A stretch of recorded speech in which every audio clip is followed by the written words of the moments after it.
Hello, everyone. Scribbler Johnny checking in before we continue with The Horrible Beauty. So, we've learned that a lot of time has passed during that last chapter, long enough for Sasha to get tutoring and learn how to read. During that time, everyone's been quite busy. And how are the eggs doing? Have they hatched? How are they faring under the care of Acidburn and her sword sisters? We will find out soon. But first, Sasha and Chips are going on a special date. And this story will take some turns. I don't want to spoil anything, but it is an attempt as a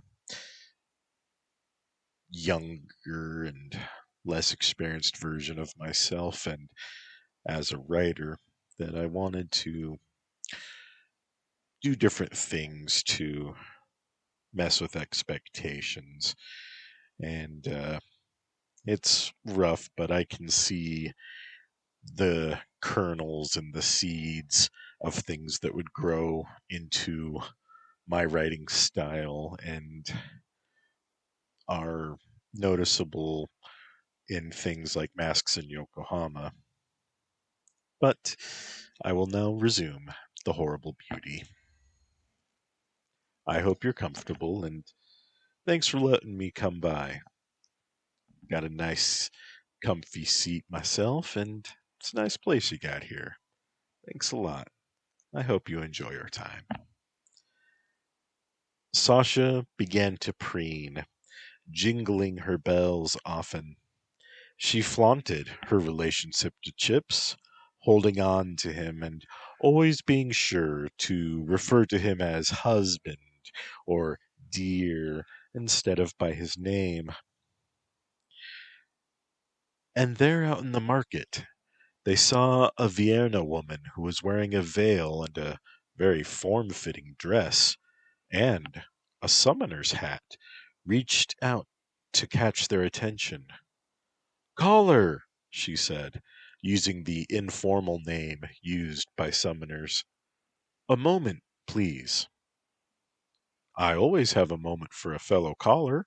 How can I help you?" "Can I speak freely?" "Yes, my wife will keep confidence." "Ah, my Zephyr informed me that you're being tailed by a sniper." "Truly?" "Yes, a Vienna sniper, veiled and smelling of pine tar." "Can you show me?" "Yes, but I need compensation." "Agreed. 10 gold? 20. Agreed." She showed him a crystal ball, as if offering it for sale, a crystal bowl. "Coins in the bowl, and your pursuer will be revealed." He counted out the coins, and one by one inserted them into the crystal bowl, and they vanished. The bowl then filled with water, and they saw her in its reflection. It was Ilana, but they did not know her name. And Chips tried to disguise his hands as he waved and weaved the mana to cast his summoning. "Breezy, come invisibly," he said softly, invoking his Ion. "I'm here, Magus." She hugged him, wrapping her now serpentine tail around his waist. "Find the Vienna in the magic bowl's image, and then carry her to the ocean and drop her in." The summoner blinked. Sasha asked, "Does your Zephyr not resemble his? Breezy is the best." Breezy released Chips, and they heard screams coming from overhead. They did not hear the splash. "Good day, caller. Thank you. Any time, caller." And shortly after, as they walked away, Breezy kissed him on his neck. He smiled. "Thank you, Breezy. Did you take her far?" Breezy giggled. "She was unable to swim. She sank like a stone." And then Breezy was gone. "Hopefully it was one of Acid Burn's friends and not some hireling," Sasha asserted. "I hope so too. And she had better be caring for our spawn." She was. She loved having the Mataka spawn crawl in her arms and on her belly and sleep in special velvet bags that she carried, as well as her sword sisters Charcy and Masha. Felice named them Al, Sum, and Lan. Sum was the only female. Al was her favorite. The Vierna fed them fish from the river, and even let them practice their swimming to catch them inside a bathtub. "I wonder when they will begin talking?" Masha asked. "No clue, but we can't go hiring a Mataka maid. The game would be all over then." Ilana said the commander of the Topaz Knights is their grandam. "We can't afford to have dragoons all over us. The Baron couldn't keep them off. We need more allies. Stronger allies." "The only way to do that is to go and find them," Masha replied. "Yes. Aunt Fifi must go, lovies." She kissed her adopted children. "Remember, they must be well cared for, or we don't win. If they die, we'll simply get killed. But if they live, they will be protection and vengeance in one." "You know best, Felice," Charcy said. Felice pulled on her veil. "Kiss me good luck." Charcy and Masha kissed each of her cheeks, and suppressing shudders as their lips felt her scarred flesh. Acid Burn needs some money, and she knew just where to go get it. Ah, and a necromancer. She needed one of those, too. It was there in Tasnica that she learned about Ilana's fate. Acid Burn just added to the ledger of what she was owed. No matter Ilana was her blood cousin, just more vengeance to exact. Now the Polemarch Empire is very mage-friendly, and finding a necromancer was no trouble at all there in the city. And she had no way of knowing how very close she was to the glorious eggs. The necromancer she met was a Calabarthi called Sven. His leathery scales were tattooed heavily. "I have a proposition for you, Magus," Acidburn said, smiling. "I'm listening, beautiful." "Are you making fun of me?" "No. Your scars are lovely. Are they only on your face?" "Yes." "Pity. Are you willing to add to them? Perhaps to scar and burn your breasts?" "No." "All right, well, what's your proposition?" "Have you ever raised a dragon?" And while Acidburn was discussing zombie dragons in Tasnica, the Glorious Eggs Company was already well on their way to Port Ted. The Polemarch ship they had hired was a steam freighter, and the journey was only a week. They bought chocobos in Port Ted and rode hard for Sentry Rock. Etta had lost some more weight, and she noticed that her breasts were a bit smaller as well. On the voyage, Chips bonded with an Undine Ion of the Waters named Marina. And there They saw several polygamous families in Sentry Rock, and they felt quite comfortable. The library in the city near the desert was immense. They spent quite a lot of time there waiting for Kumak to research and visited the arena often. Seven even entered a few of the Pro-Am tournaments. After Kumak felt no closer to Solus Red, they hired a diviner called Casey, who Edda met at the Alchemists Guild. Casey was accompanied by his business partners. They were the Wise Serpent Company, composing Casey, a Mugu, another Mugu mage named Chauncey, a half-orc barbarian called Galen, and Galen's also half-orc wife, the blade dancer Gebby. Sasha and Gebby immediately hit it off, though everyone was friendly. Edda, Casey, and Chauncey talked alchemy and apothecary business, and Galen and Seven talked warrior stuff, which left Chips and Kumak, who didn't seem to mind. After conversation wound down, Casey flew over to Sasha. "May I hold the Solus Blue?" he asked politely. Satrasha handed it over, and he carried it over to the table with his scrying bowl. There he cast his scrying spell and looked into the bowl, which he had filled with water and also a few drops of olive oil. He began to draw something. Everyone stopped their conversations and watched as he worked quietly. Finally, he tapped the bowl, making a ripple to dispel the scrying.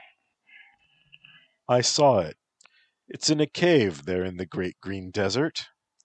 I saw many undead roaming the cave. I advise you to purchase yourselves some holy water from the Temple of Ishtar. It's on the way, just east of the East Gate." "What do we owe you?" Edda asked. "Alchemist discount will be, 100 gold." She paid him without question. And then Chauncey added, "We have a Vienna partner too, Kupo. She's a druid named Selena. Her hair is white, though." Edda smiled. "I'm the only one with brown hair." "Neat!" They said their goodbyes and stayed the night at their hotel room in Sentry Rock. Chips and Edda began to make love first that night. Kumak and Sasha were next, with Seven only wanting a sleeping partner. So he watched. Sasha was busying herself between Kumak's legs, and Chips was between Edda's. And Edda turned her face to the side and kissed Kumak as Chips mounted her, his thrusts rippling and bouncing her breasts. Edda held her breasts, and after Kumak came, Kumak began to do some work on Sasha. Edda finished during this time, and Chips lay there, kissing her breasts, not pulling himself free. Sasha slid her fingers between Chips and Edda and gently pulled him out and squeezing. "He's not done yet," she announced.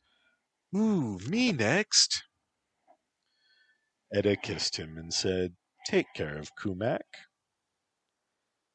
He pulled Sasha onto his face and began to lick her lovingly.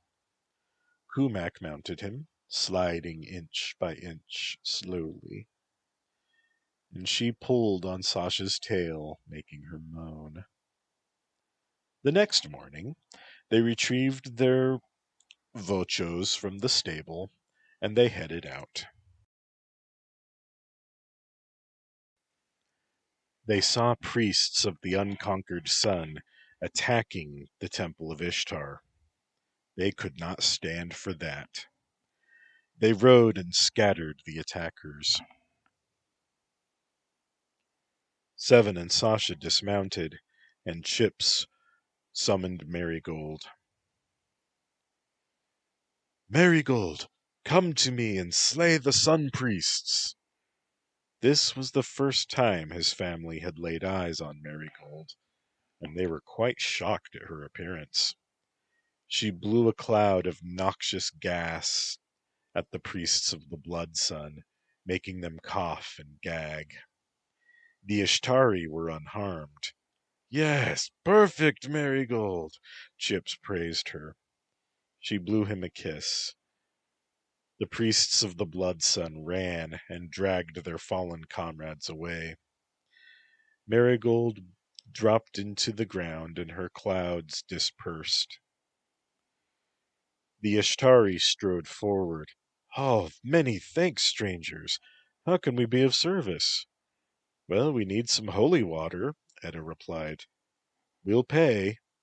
Oh, we can't take payment after you saved our lives. Seven spoke next. Donations, then. We can't refuse donations. We need to help the orphans and the needy. Then we understand each other, Etta confirmed. After leaving them with a sizable donation, they resumed their journey. That night, they kept the fire banked, keeping the chill and the predators of the desert at bay. But that also attracted scorpions and spiders, which proved to be a much appreciated snack for the Vochos. Sasha pulled first watch, and she took the time, staring at the fire, to consider her life. She didn't think that she deserved to be happy, what with her spawn half a world away, being raised by women she'd never met, who stole them to spite her family. Again, in spite of the fact that she'd never even met them. She couldn't imagine the mind of such a woman. It was a twisted vengeance, targeting the unborn. And she watched as a large scorpion crawled up to warm near the fire. She couldn't leave it be, though. So she stabbed it and threw it to the birds. Chips woke quickly when she nudged him for his watch. He kissed her good night, and as he pondered the darkness and gazed about the horizon, about an hour later, Kumak woke. I can't go back to sleep, Kupo. He held out his arms, and she kissed him and sat by him with his arms around her. She shifted and then sat on his lap. Chips, what's your secret dream? Secret dream? The one you keep inside. The one you don't talk about because people might tell you it's stupid. Honestly, Kumek, it's our family. My secret dream was to be to live my life surrounded by people who love me. Really? Yes. Ever since I was an apprentice, I felt alone. But now, I'll never be alone again. And then he asked her, What's yours? You. He held her and wept for joy. What could he have said to respond to that? It was her watch next, so they just stayed up together, quietly talking. You know, I want my sister to meet you. I'm sure she'll change her mind once she sees how much we love each other, Chip said. I hope so, Kupo. My family likes you. I want your family to like me too. Chips? Yes, sweetling? Do we have to kill Acid Burn? I don't like the idea of fighting someone who steals eggs. I'm sure that she has to die, or she'll torment us until she kills us. I guess so. She and her friends tried to kill us because Seven told them that they were bad Vienna and that the mother of all Vienna wept over their behavior. For that, they tried to kill us. They're insane. That's why I had Breezy kill that veiled archer. So we can't make peace with her? It's us or them? I'm afraid so, sweetling. We just have to keep the hatchlings safe and get them away from those mad women. You're sure they've hatched? Sasha told me so. They're still small, but probably swimming already. Hopefully they get to swim. I want them back. I'm going to be a good stepmother. I know you will, Kumak. We all want them back. Then they woke Seven and went to bed together. Seven tied and buckled his armor on and walked around the starlit desert near the fire, but taking some distance. The green sand shifted under his boots, and he watched his sleeping family and thought of his hatchlings. His predecessors were watching over them, so he wasn't very worried, but still he was concerned. He also worried about that upcoming rumored dragon war. Those things would come without warning. Dragons were avaricious and vicious, and he would have to fight. There would be dead dragons and more dead knights. Maybe even dead Grimhorda. Fate is cruel. Every generation or three, the dragons get itchy and hungry and angry. As the sun lit the horizon, he woke his family. Only address today's problems. He recited the litany to himself. Tomorrow will always be waiting for tomorrow. They ate quickly and hurried to find the cave before the sun was too high in the sky. And they tied their vochos near the cave entrance, and Chips led, carrying a lantern and a flask of holy water. They ventured into the cave, which had many smooth walls and stalactites, and the tunnels were all very rounded. And they found themselves fighting quite a lot of basic skeletons. No sweat. And then they fought some that were much tougher. These they used the holy water against to great effect. And as they advanced, Solus Blue began pulsing with a blue light from within the blade. In time, they found a large chamber filled with seashell artwork and pieces of green coral. Also, on a pedestal, there waited Solus Red. It flashed red light as if greeting its mate. And then some sort of undead being dressed in robes screamed at them and raised up a small horde of skeletons with a wave of its hands. Holding the dragon's whisker spear and the gauntlet of Soames aloft, Seven called forth the chain lightning, and it destroyed all of the lesser undead. And then Edda hurled 2 flasks of holy water at the creature. Both struck true, and Kumak advanced with her shield high. "Claim your sword, Sasha! I'll occupy it!" And she swung the sword of Leni, which sent that familiar now arc of light at the creature, causing it to move away from the pedestal.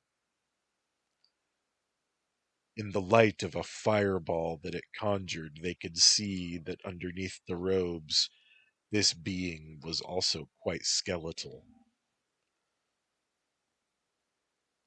It hurled the ball of fire at Chips, but Kumak deflected using her shield, and Chips called upon Chauncey, and the small angel set him to use his healing magic upon the undead spellcaster. That holy life force was anathema to the undead. As the cherub touched the lich, it lost an arm. And then Sasha had the sword. She whooped in triumph and chopped off the lich's other arm. "Cast your spells now, Bone Daddy," she taunted, and she twirled the twin blades. Seven leaped, and with his lance struck off the lich's head. As a matter of course, they emptied the remaining holy water over the remains of the undead spellcaster. "Rest in peace," they intoned together. It sounded like a command. They returned to the entrance of the cave to find their vochos' throats cut. A calling card had been placed in a saddlebag. The calling card read, "I have strong magic too. The kids are doing great. I named the boys Al and Lan, the girl Sum. I'll see you in Hobtown. Kisses, Acid Burn." "Al, Lan, and Sum?" Chips asked as he read. "Alchemist, Lancer, Summoner," Sasha replied, pointing at each of them. "That makes sense," Etta replied. And Chips clutched the feathers of their slain birds, and he called for the phoenix. This time the phoenix came and raised the vochos. "Acid Burn, you're a real peach," Chips said to the sands that had been stained by the blood of their innocent birds. There in Hobtown, Felice was talking of a deal with the chieftain, who was a giant of a woman. "Chieftain, they have a human man among them. You can have him. Is he pretty? I think so. You can choose for yourself. I just want to hurt the others a bit and maybe make them run away. Do we have a deal?" "If he is as small and pretty as you say." "He is smaller than me." "Good." The family rested and learned about Hobtown, which is a community of various demi-humans south of Sentry Rock, and their ruler was a giant woman who had quite a taste for human men.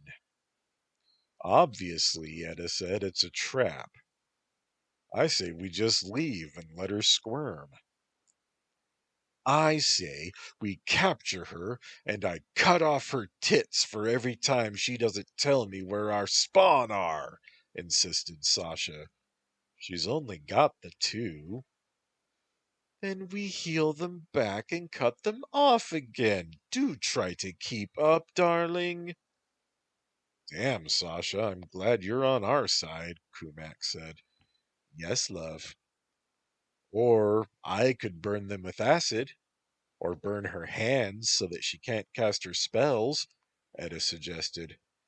"Just tie her thumbs together," suggested Seven. "That's all that's really necessary." "Anyway, we can't capture her in the middle of Hill Giant land." "Who says?" asked Chips. "What was that?" asked Etta. Breezy can take her away. Bring her to us. Well, that would be too easy, which is why we should try, darling. Acid Burn probably thinks that we're still trudging about in the desert, unaware that our vochos are healthy and well. So she won't exactly be hiding there in the Hop Town. Okay, you've convinced me, Sasha replied. And so they rode out at first light, looking for likely places they could hole up and interrogate the Bend Mage. They found quite a likely spot in the foothills, which were about a mile outside of Hobtown. After waiting for an hour to allow the town to wake up, Chips waved his hands and weaved his mana to summon Breezy. Sweet Breezy, go invisibly to that village and find the Vienna wearing a red hat. Bring her here and be sure to scare her. Okay, beautiful? Yes, Magus! Breezy giggled and flew away, disappearing from sight. Be ready, everyone. It wasn't long before they saw the Bend Mage, flying upside down, hanging by a foot, her dress fallen over her head. She was also not wearing any undergarments, they saw. Breezy dropped her ungracefully, but made sure not to hurt her. Sasha was ready with a cord and tied her palms together. You know, Acid Burn, with your face covered, someone might want you, Etta observed. Breezy held her dress up so that she couldn't see anything. Where are my hatchlings, slag? Sasha got right to the point. They're safe. My allies will be here any moment, and we have a mage who can teleport. Wrong answer. Sasha sliced off her right breast using Solus Red, and Felice screamed her agony. Oh, gods, you're worse than the fat one. I won't tell you. Etta doused her with healing water. Her flesh regenerated. Where are my hatchlings, slag? They're with my partners. I'll kill you. Wrong answer. And she sliced off both. Felice screamed in pain and said that she hated Sasha.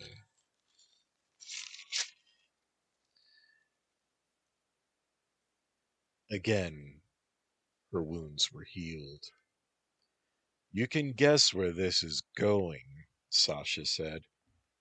Where are my hatchlings, slag?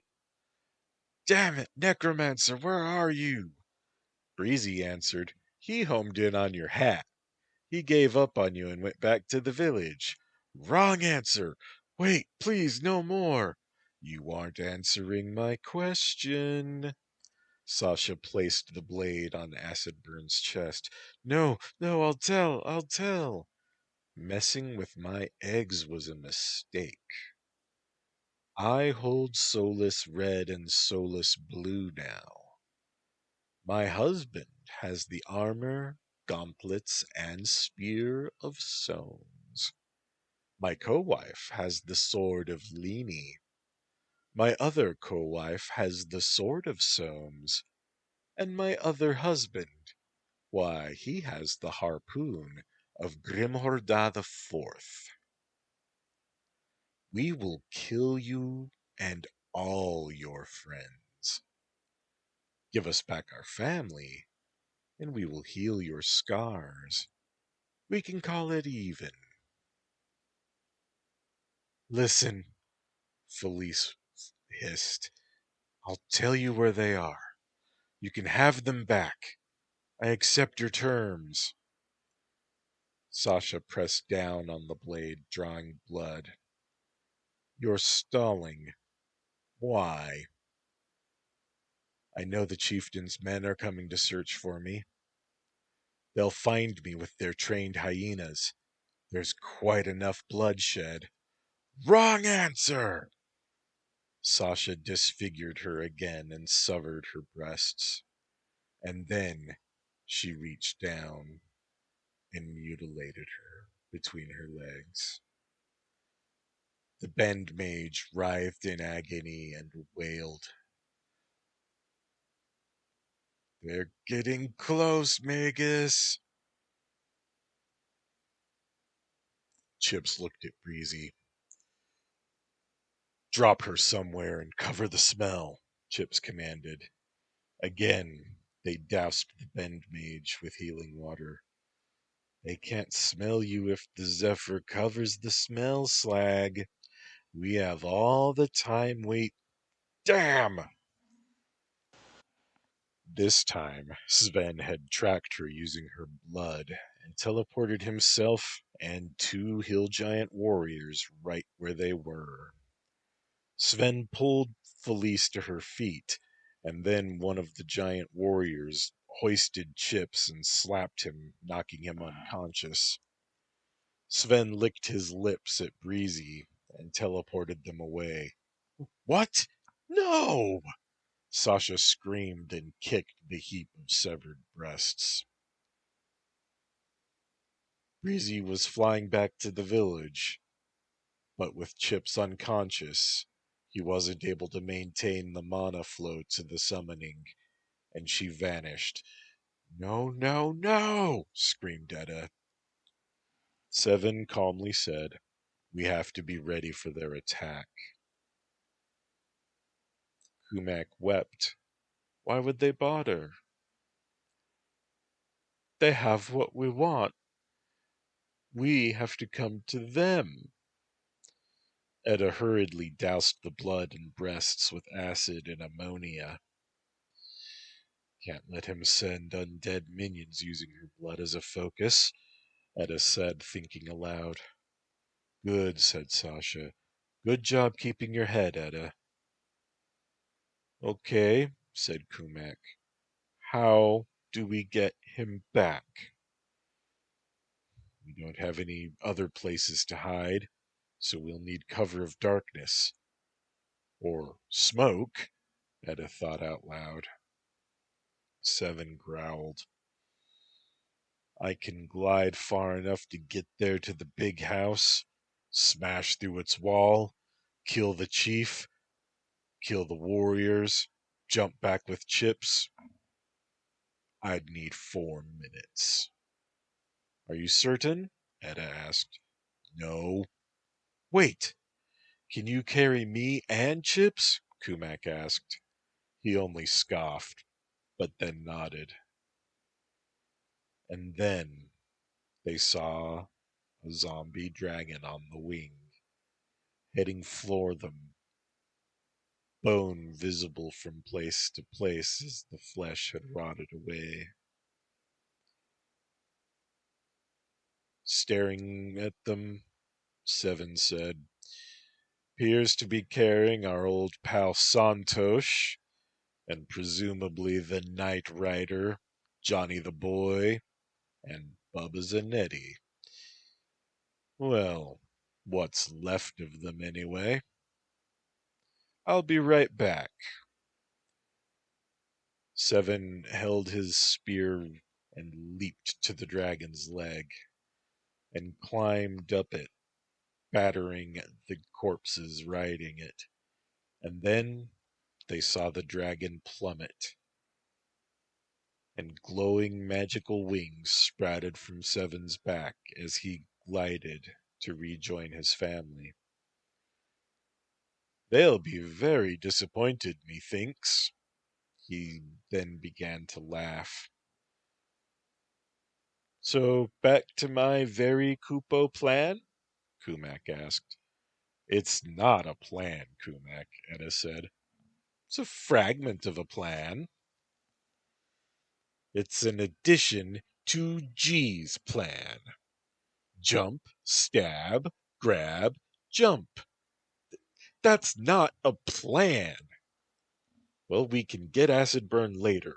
Now we need to save Chips," Kumak insisted. "Let's go now before she rapes him." Seven put her onto his shoulders, and he leaped, calling upon the dragon's spirit. And they glided, and his wives watched, fearful. They saw as they landed, and he leaped again, and this time his spear was held forward, with every intent of smashing through the wall of the chieftain's house. He struck true, and they broke through. They couldn't see anything else. There was a commotion. It urged them to be safe, and she and Sasha held hands and prayed to their respective gods. Well, Edda didn't pray. She still hated the gods. But somewhere, the mother of all Vienna smiled, and Mother River blinked, but watched. Time passed, and the heap of breasts continued to dissolve. How long has it been? Sasha asked. 3 minutes. Edda put away her pocket watch. And then they saw Seven leaping straight out of the roof. He was cradling Chips, and Kumak was atop his shoulders. It took 3 great gliding leaps to return to them. 4.5 minutes, Edda chided. You're a harsh taskmistress, Mrs. Satrasha. Let's get the flock out of here. Chips was groggy, but he was recovering. They rode hard for Sentry Rock. Holding Chips in her lap as they rode, Edda asked, Did she try to rape you? No, but I'm sure she was planning on it. She had a garland on her head, and a very large bed stuffed with vocho feathers. She called me pretty. They left their vochos with the livery as they had before, and returned to their hotel room. Once inside, Sasha held Chips. We won't let anyone rape you, husband. Kumak observed, Obviously we'll be safe in the city, but we need to get back to Port Ted eventually. So Acid Burn can always make new plans. Seven spoke up. We should look for her friends. Find them, find our hatchlings. We should do that. Where should we start? Asked Sasha. Chips shook his head and rubbed his temple and said, They came from Cassandra when we met them. We should start there. Edda remarked, I think we should pay a visit to Baron De Carlo. Make friendly this time. Get his men to help us look. Kumak kissed her. Very smart choice, sweetness. And Seven gave Edda's cheek a lick. We're lucky to have our Edda, he added. And so they hired the services of a messenger mage to have a letter sent to Kumak's father, asking him to check on their wagon and oxen, and to expect their return sometime within the next month. First Port Ted, then Tasnica, then back to Cassandra, asked Chips. Should we touch base with the commander? I think we should, Seven asserted. They rode hard for Port Ted, but they were intercepted on the road. It was the chief of Hobtown and 2 of her best guards. I thought you killed her, remarked Kumak. I thought so too, replied Seven. The necromancer, Sasha said. I see him with them too. Edda growled. Why is nothing simple anymore? The giant woman shouted, We has you covered and surrounded too.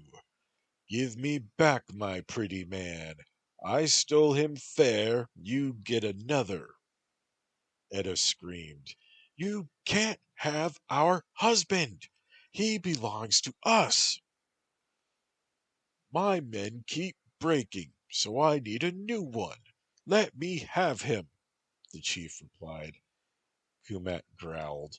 This is the stupidest argument I have ever witnessed. Chief, you're too big for humans. Stick to men your size. Sasha groaned in exasperation.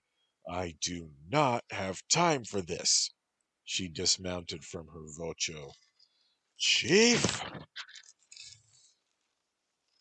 Chip sighed. At what point did I become a trophy? Am I going mad? Or are you women fighting over the giantess's claim to the right to rape me? Seven answered, Kinda puts our gender relationships in perspective, huh? Sasha drew the twin swords. We settle this, Chief. You can't have my husband unless you beat me fair one-on-one. Okay, Chip said. Do I have a say in this? Shut up, pretty man. Your mouth isn't for questioning me, the chief yelled. I fight the scaly, and then we go back home for our wedding. Oh, for the love of all that is good and beautiful, Chips groaned. Cut off her tits, Sasha, shouted Etta. Sasha and the giantess faced each other. The chieftain's sword was bigger than Sasha. Kumak began to play her button accordion, and Sasha began to dance. She gyrated her hips seductively and twirled her swords. The chief simply tried to cut her in half, but Sasha ducked under the swing, whirling closer, and then she clapped her twin blades together, ringing rather like a cymbal. The dance continued, her movements sensuous, but her eyes hateful. Kumak wept with hate, and she played on, the music accompanying the seductive movements of her co-wife, as she glared her hatred for the giant woman. The chief let out a roar and a great downward swing, hoping to split Sasha head to groin. But Sasha slid to one side and struck the sword with the flats of both of hers, driving the sword deep into the soft ground. She charged forward and stepped on the chief's arms and slashed at her foe's chest, her blades biting deep. She didn't quite cut them off, but was close enough for a lazy narrative. And she sliced open the very heart of the woman. Satrasha of Mont Blanc, witness me! And then she thrust Solus Red deep into the giant's chest, and Solus Blue into her throat. She rode the giantess as she fell, the impact driving her swords ever deeper. No one steals my husband! No one! I am Satrasha, and Chips is mine! She bellowed, staring at the other remaining warriors. The giant stepped back, leaving the necromancer Sven alone. He gazed at the gore-spattered dancer in awe. The horrible beauty I will never see your like again. She wrenched her swords free. Where is your partner, Bone Mage? She pointed her swords at him. She is back at Hobtown, inspecting her scars.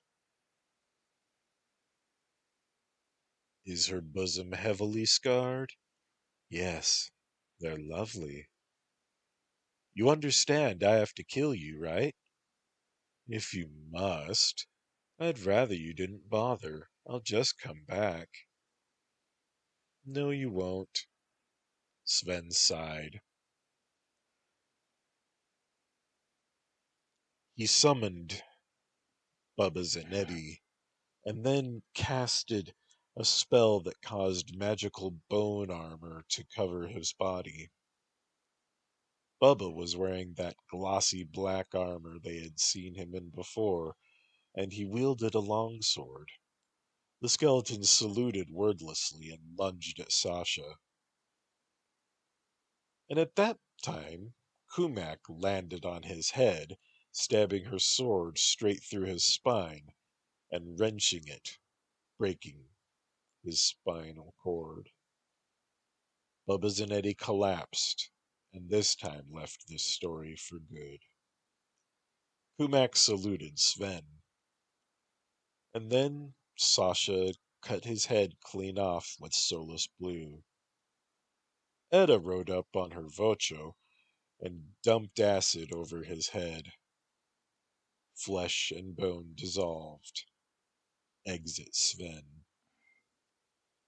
The Glorious Egg Company stared at the giant warriors. We're taking the Vienna Mage, and then we're leaving. You can live, or you can get in our way and die, declared Chips. Somehow Sven didn't manage to come back.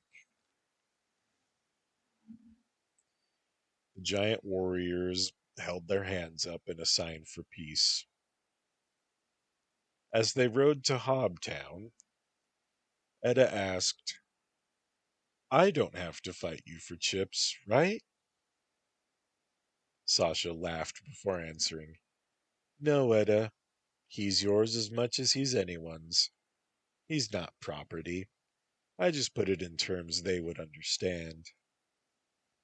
Okay, and I felt possessive. Sorry, Chips. It's okay, Sasha. The giants and various other humanoid folk in Hobtown made way and watched them with undisguised interest. Before entering the home where they knew Acidburn was waiting, Edda drew her rapier and pulled free a flask of burning oil. In deference for your desire for peace, Kumek, I will give her a chance at reconciliation. She pulled the door open, and she watched as Acidburn frantically casted healing spell after healing spell at her bosom and her wounded groin, trying to remove the scars. But it did no good. Her flesh had been restored, but the scars were clear as day. I can heal your scars. I have a special medicine for it, Edda said. The Bend Mage started and faced the hated alchemist, nude and vulnerable. I should have known you'd somehow triumph. Did it give you joy, killing my zombie dragon? Not as much as killing the bitch the first time. That was you too? Yes, the glorious eggs. The glorious? Oh, of course. Felice made no attempt to cover her nudity. Do you think we can make amends? Mend the bridge? End our feud? She asked Etta. I'm willing to try. What's your real name? Felice Sharpstar. You killed my cousin Ilana. You agree she had it coming, I hope? I guess so. Do you really have to guess? She shook her head. I really do like being an auntie, she added. We can be one big family, Felice. I know we can, for the sake of the hatchlings. Can you really heal my scars? I give you my word. I swear by the glorious eggs. Etta reached and touched her moonstone on her fascinator. Put your weapons away, cousin. I pray your pardon, Felice replied. Etta sheathed her sword and put away the oil. Felice held up her hands. No fighting. I swear by the glorious eggs. Tears poured down Etta's face, and she slowly walked forward. She had realized, as they had tortured this woman, that while Etta was good at getting angry, she had no stomach at all for cruelty. Felice did not move, except to remove her veil and look at her face to face. You killed your necromancer. I'm sorry, but you're running out of friends, Etta said. I'll have several more, 5 even. And Felice began to weep as well. It's all because of my arrogance. I caused it all. You were right. Etta nodded. I forgive you, Felice. And Etta embraced her nemesis, and Felice held her as both women wept. Let's start the mending, shall we? Etta asked after a time, and Felice nodded. Etta rummaged in her satchel and pulled out a jar of special salve. The secret ingredient is saffron. It will heal you, and it will make you smell pretty. Isn't that nice? Felice smiled at this, and allowed Etta to gently apply the salve to her foe's scarred bosom, all around the scar tissue, and then her face. Her skin warmed and then grew hot. That means it's working. Just let it, Etta assured her. And as she watched, the scars began to fade and even shrink. It will take several applications over a few days, but you can see that it does work. Thank you. To heal an enemy, one who only did you ill, tried to kill you, stole your children. You're you're a better woman than I. The mother must adore you. Etta shook her head. I'm just healing harm that I caused in the first place. I didn't have to burn you, and I didn't have to let my co-wife mutilate you. No, I'm not that good. She applied more of the salve to Felice's disfigured face.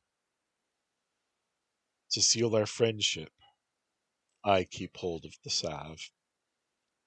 I have to heal your scars. You can have my sword.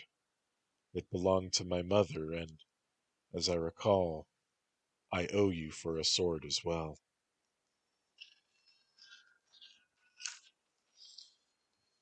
Thank you, Etta. She replaced her veil and then dressed and donned her red bend mage hat. Etta replaced the salve into her satchel and unbuckled her sword belt.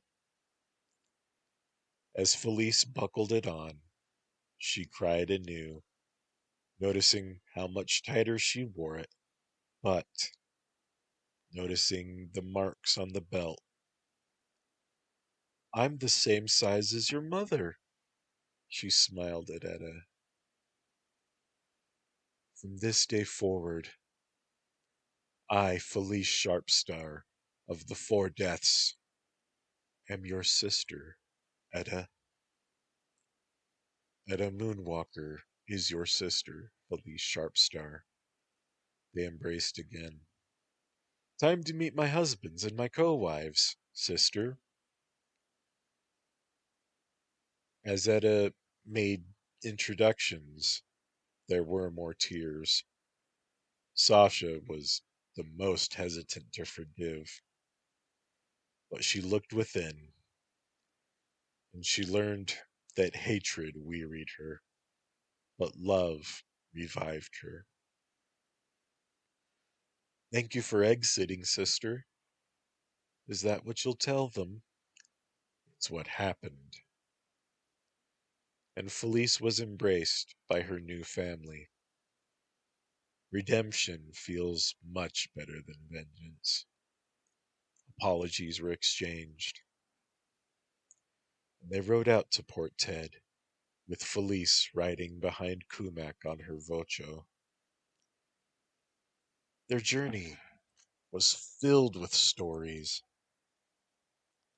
about the family, the wedding, and the hatchlings. Before the Polemarch steamer reached Tasnica, Felice's scars were completely healed, and she happily showed her now flawless skin to her family, and they were happy to help her confirm that every last inch of scarring was healed. And Felice was a changed woman. Hate had made her hard, but love made her free and stronger than before. "I wish everyone could be surrounded by people who love them," she declared. So be it. Without her rapier, Etta buckled on the Sword of Soames, which adjusted itself to match her, and it became the rapier of Etta. The family was bigger now. Love shared as love multiplied. And Felice was curious about their family dynamic and their relationship, and they carefully explained things to her. She wanted a lot of details, which were sometimes awkward, but they had no trouble explaining them. She observed, "I can tell how much you love each other. I want to be loved like that," she announced when they reached home. Etta looked pained and looked at Seven, and Seven answered her, "Felice, I can smell your sincerity. Is there a but coming?" "No." "Are you sure, G?" Kumak asked. He nodded, and Etta looked at Sasha. "Do you want to share with her?" Sasha thought for a moment, and then she asked Felice, "Are you able to love all of us? It's not easy, and it's all or none." Felice swallowed. "Don't you see I love you all already? You forgave me, and you took me in, and you made me whole again." Etta reached out to hold her hand, and she closed her eyes. She found a spiritual sync with her new sworn sister, and then Chips held her other hand, and he closed his eyes. The flutter was there in his heart. It was too much for one man, surely. Sasha held his other hand, and then they were a joined circle. They closed their eyes, and they all felt it. Felice was already part of the family. You have to marry us. You know that, right? Kumak asked. Felice blushed. I want to be your wife. She kissed Edda's hand shyly, and then Chips's hand. And he thought to himself and looked down. You already think she's your wife, huh? Can't always argue with you. And as a test, he pulled her hand under the table to touch his new erection. She gasped and grabbed it eagerly. They felt her thrill through the connection they had formed in the circle. Etta sighed. She's meant for us.